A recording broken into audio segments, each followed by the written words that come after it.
In just 47 seconds, $340 billion worth of trade agreements crumbled. Donald Trump didn't use diplomatic language. He called Ursula von der Leyen a complete disaster for Europe. Cameras captured every syllable.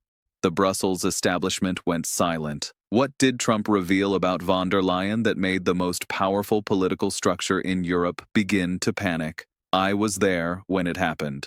Mar-a-Lago, January 18, 2026. What started as a routine press briefing turned into the most devastating political assassination I've witnessed in decades of covering international politics. The president-elect didn't just criticize policy, he systematically dismantled a person's entire political legacy in front of the global media.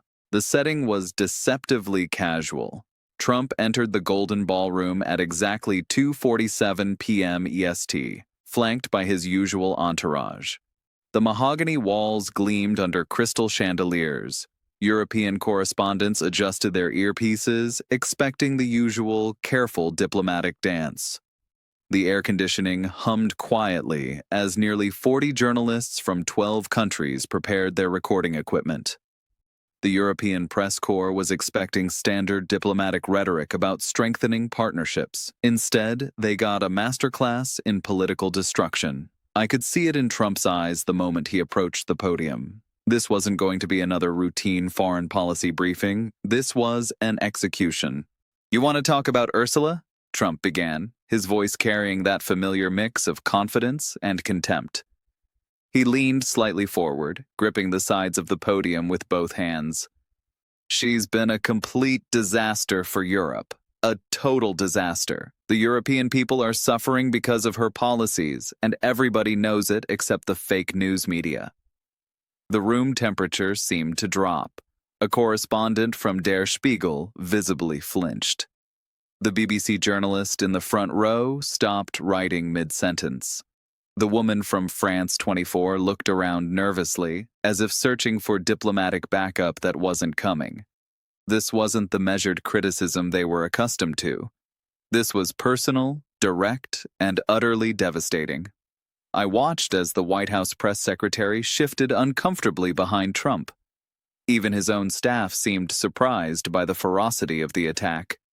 The usual diplomatic protocols were being incinerated in real time. But Trump was just getting started. He reached into his jacket and produced a single sheet of paper. Not a prepared statement, not talking points, raw data that would soon send shockwaves through every EU capital.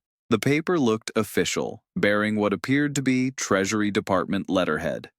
"Let me tell you what your beloved Commission President has accomplished," Trump continued, his eyes scanning the crowd of journalists like a predator selecting prey.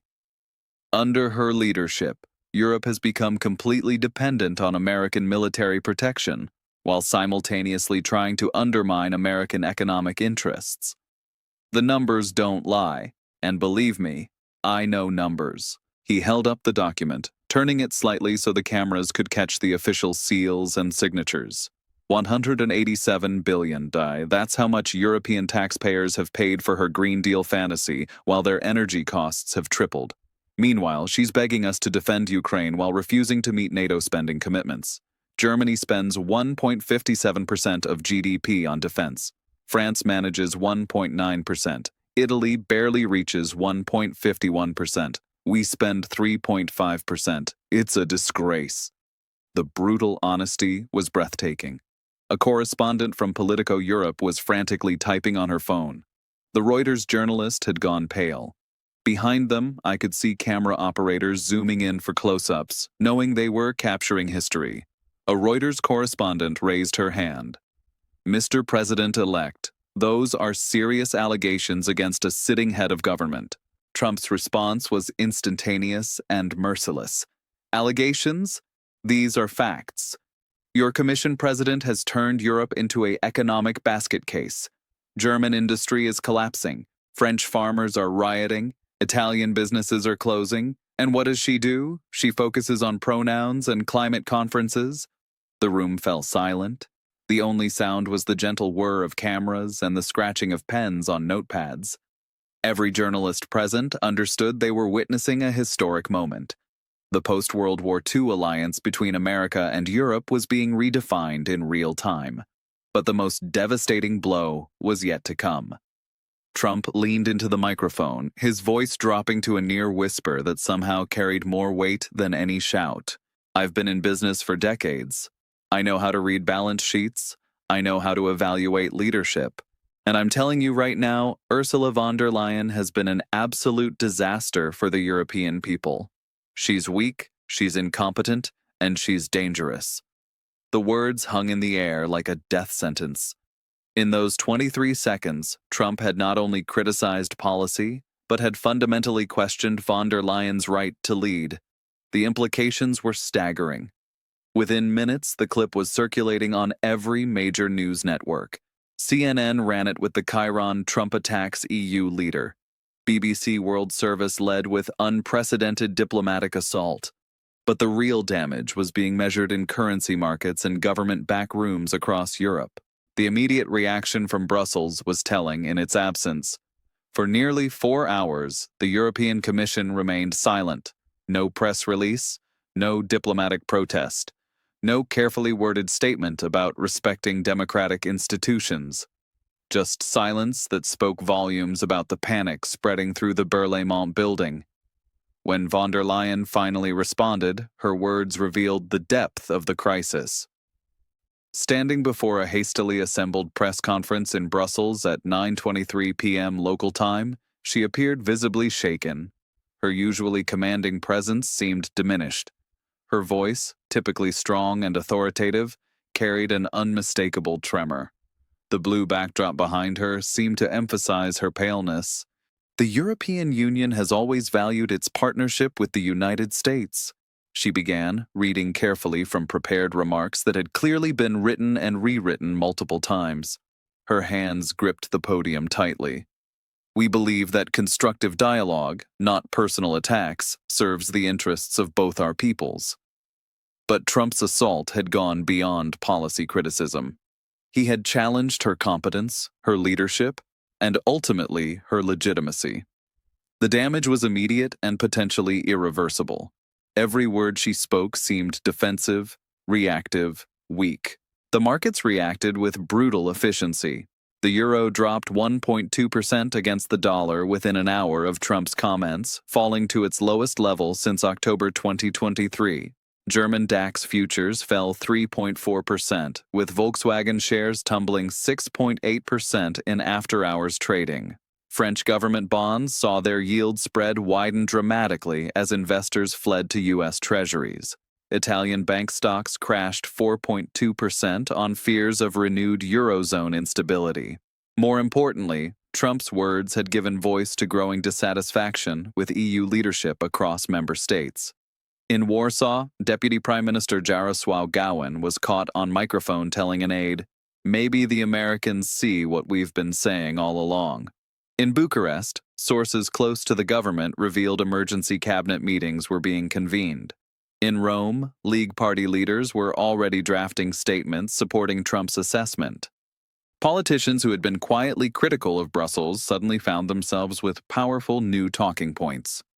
The president-elect of the United States had said what many European leaders had been thinking but couldn't dare say publicly. The political landscape had shifted in a single afternoon. The psychological impact cannot be overstated. For years, von der Leyen had positioned herself as a global leader, the voice of European values on the world stage, the equal of any American president. In less than a minute of Trump's commentary, that carefully constructed image lay in ruins. The Empress of Europe had no clothes, and everyone could see it. The social media reaction has been equally brutal. Trump vs. von der Leyen began trending within minutes, reaching 2.4 million mentions in the first hour. Memes and video clips spread across platforms faster than European officials could craft responses. TikTok videos mocking her response garnered millions of views. The court of public opinion was already rendering its verdict. On Twitter, even traditionally pro-EU accounts were struggling to defend her position. "How do you respond to that?" tweeted a prominent German political commentator. "Trump just said what half of Europe is thinking. posted an Italian journalist with 400,000 followers. The narrative was slipping away in real time. In the end, Trump's 47-second verbal assault may have accomplished more than years of diplomatic pressure. He didn't just criticize policies or question decisions. He fundamentally undermined the credibility of European leadership in a way that will resonate for years to come. Behind closed doors, European intelligence agencies are now scrambling to understand how much Trump's team actually knows. The precision of his attack suggests access to classified EU internal communications. Some officials privately worry about a network of sources feeding information to Trump's inner circle, potentially including disaffected EU bureaucrats or intelligence assets.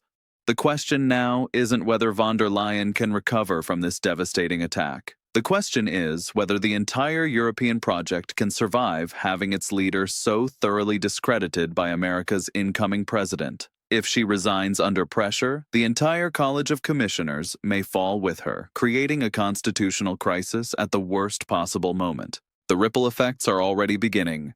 Marine Le Pen announced she will call for a vote of no confidence in Macron's European policies. The AfD in Germany is demanding parliamentary hearings on EU budget transparency. Italy's Giorgia Meloni remained conspicuously silent for 18 hours before issuing a lukewarm statement of support.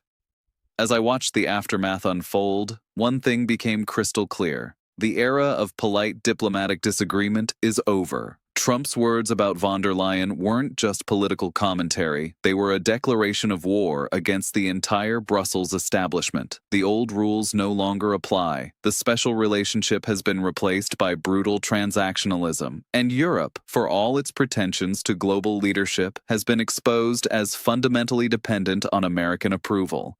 If this analysis has changed your understanding of transatlantic relations, subscribe and hit the notification bell. The 30-day countdown to Trump's inauguration has begun, and what happens next will reshape the global order. This story represents a dramatized analysis of political dynamics and is intended for educational and analytical purposes. The events described are fictionalized scenarios created to explore potential geopolitical implications.